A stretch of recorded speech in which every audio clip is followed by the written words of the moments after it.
Good morning students. आज हम लोग जो बीत गई कविता का बचा हुआ भाग के बारे में पढ़ेंगे। इसके पहले वाले भाग में हम लोगों ने यह जाना था कि कवि हरिवंश राय बच्चन जी हमें आकाश और बगीचे का उदाहरण देकर यह बताने की कोशिश कर रहे थे कि किस प्रकार हमें बीते हुए दुख को भुलाकर आगे बढ़ना चाहिए, वर्तमान के बारे में सोचना चाहिए। ठीक है, चलो अब उसके बाद से जानते हैं। जो बीत गई।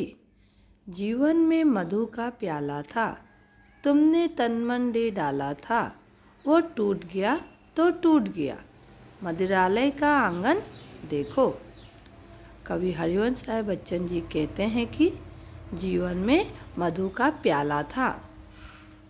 यहाँ पे कवि ये कह रहे हैं कि शराब एक बहुत ही कीमती और नशा करने वाली चीज़ है और मनुष्य शराब को प्यालों में डालकर ही पीते हैं।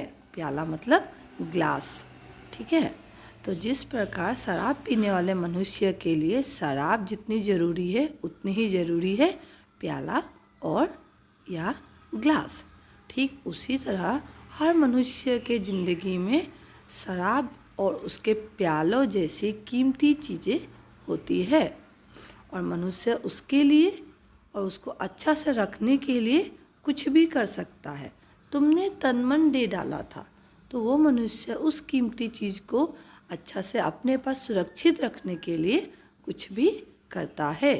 वह टूट गया तो टूट गया, और अगर कभी वो कीमती चीज़ उस मनुष्य से बिछड़ गई या गुम हो गई या टूट गई, तो उस मनुष्य को उस चीज़ के टूटने या गुम होने के या बिछड़ने का दुख नहीं मनाना चाहिए। मदिरालय का आंगन देखो, और इस बात को समझाने के लिए कवि ने यहाँ पे एक उदाहरण दिया है। कवि क्या कह रहे हैं? मदिरालय का आंगन देखो। मदिरालय मतलब शराब बिक्री होने वाली दुकान। तो हम मनुष्य को मदिरालय देखने के लिए कह रहे हैं। कितने प्याले हिल जाते हैं, गिर मिट्टी में मिल जाते हैं, जो गिरते हैं कब उठते हैं, पर बोलो टूटे प्यालों पर, कब मदिरालय पछताता है, जो बीत गई सो बात गई। कवि कहते हैं कि हमें मदिरालय देखना चाहिए। कितने प्याले हिल जाते हैं। मदिरालय में शराब बिक्री भी होता है और मनुष्य आते हैं शराब पीने के लिए भी, तो इसीलिए मदिरालय में बहुत सारे प्याले या ग्लास होते हैं। गिर मिट्टी में मिल जाते हैं, और वो प्याले शीशे या मिट्टी के बने हुए होते हैं, इसीलिए नीचे एक बार बाई चांस गिरते ही वो टूट जाते हैं। जो गिरते हैं कब उठते हैं, और जो प्याले या ग्लास गिर जाते हैं वो कभी भी वापस उठ नहीं पाते। पर बोलो टूटे प्यालों पर, लेकिन उन टूटे हुए ग्लासों के लिए कब मदिरालय पछताता है। मदिरालय कभी भी रोता या पछताता नहीं है, क्योंकि जो बीत गई सो बात गई। क्योंकि मदिरालय को अच्छी तरह से पता है कि जो प्याला टूट गया वो वापस कभी जुड़ नहीं सकता, इसीलिए बीते हुए बात को भुलाकर आगे बढ़ना चाहिए। मृदु मिट्टी के है बने हुए, मधुघट फूटा ही कहते हैं, लघु जीवन लेकर आए हैं, प्याले टूटा ही करते हैं, फिर भी मदिरालय के अंदर मधु के घटे मधु प्याले हैं। तो अभी यहाँ पे कह रहे हैं कि मृदु मिट्टी के ही बने हुए, मदिरालय में जो शराब बिक्री होती है तो उन शराबों को पीने के लिए जब मनुष्य आते हैं तो उन्हें प्यालों में डालकर दिया जाता है, और वे प्याले कोमल मिट्टी से बने हुए होते हैं। मधुघट फूटा ही कहते हैं, और कभी कभी हाथ से गिर जाने पर वे प्याले टूट ही जाते हैं। लघु जीवन लेकर आए हैं, और वे प्याले बहुत ही छोटी सी जीवन लेकर आए हैं, प्याले टूटा ही करते हैं, और इसीलिए वे हाथ से गिरने पर टूट ही जाते हैं, फिर भी मदिरालय के अंदर। लेकिन इन सब के बाद भी मदिरालय के अंदर मधु के घट है, मधु प्याले हैं। मदिरालय के अंदर शराब भी है और शराब के साथ साथ मिट्टी से बना हुआ ग्लास भी है।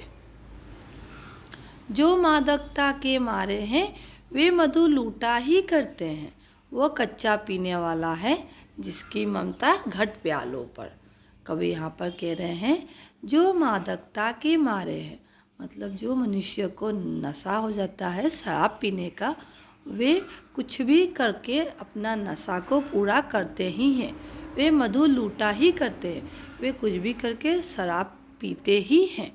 वो कच्चा पीने वाला है, वो शराब पीने वाला है जिसकी ममता घट प्यालों पर। इसीलिए उस मनुष्य का लगाव शराब के साथ साथ उन ग्लासों में भी है। ठीक उसी तरह कभी यहाँ पे ये कहना चाहते हैं कि जिन मनुष्य को जीवन जीने का तरीका आता है, दुख में भी सुख को ढूंढ के अपनी ज़िंदगी खुशी खुशी बिताता है, उसे अपने ज़िंदगी से बहुत ज़्यादा प्यार होता है। जो सच्चे मधु से जला हुआ कब रोता है चिल्लाता है, जो बीत गई सो बात गई। जो मनुष्य सच्चा होता है और उसे अपना जीवन जीने का ढंग आता है, वो बीते हुए बात को लेकर कभी भी पछताता नहीं है, रोता नहीं है। कब रोता है चिल्लाता है, वो कभी भी नहीं रोता है, नहीं चिल्लाता है, क्योंकि उस मनुष्य को अपने जीवन जीने का ढंग आता है। इसीलिए जो बीत गई सो बात गई। इसीलिए हमें भी बीती हुई बात को भुलाकर, बीते हुए दुख को भुलाकर आगे बढ़ना चाहिए, वर्तमान की ओर सोचना चाहिए और वर्तमान को अच्छा सफल बनाकर अपने ज़िंदगी में खुशी रहना चाहिए। ठीक है, तो ये है जो बीत गई कविता। तुम लोग इसे अच्छा से देखना और अगर कुछ समझ में नहीं आए तो पूछना।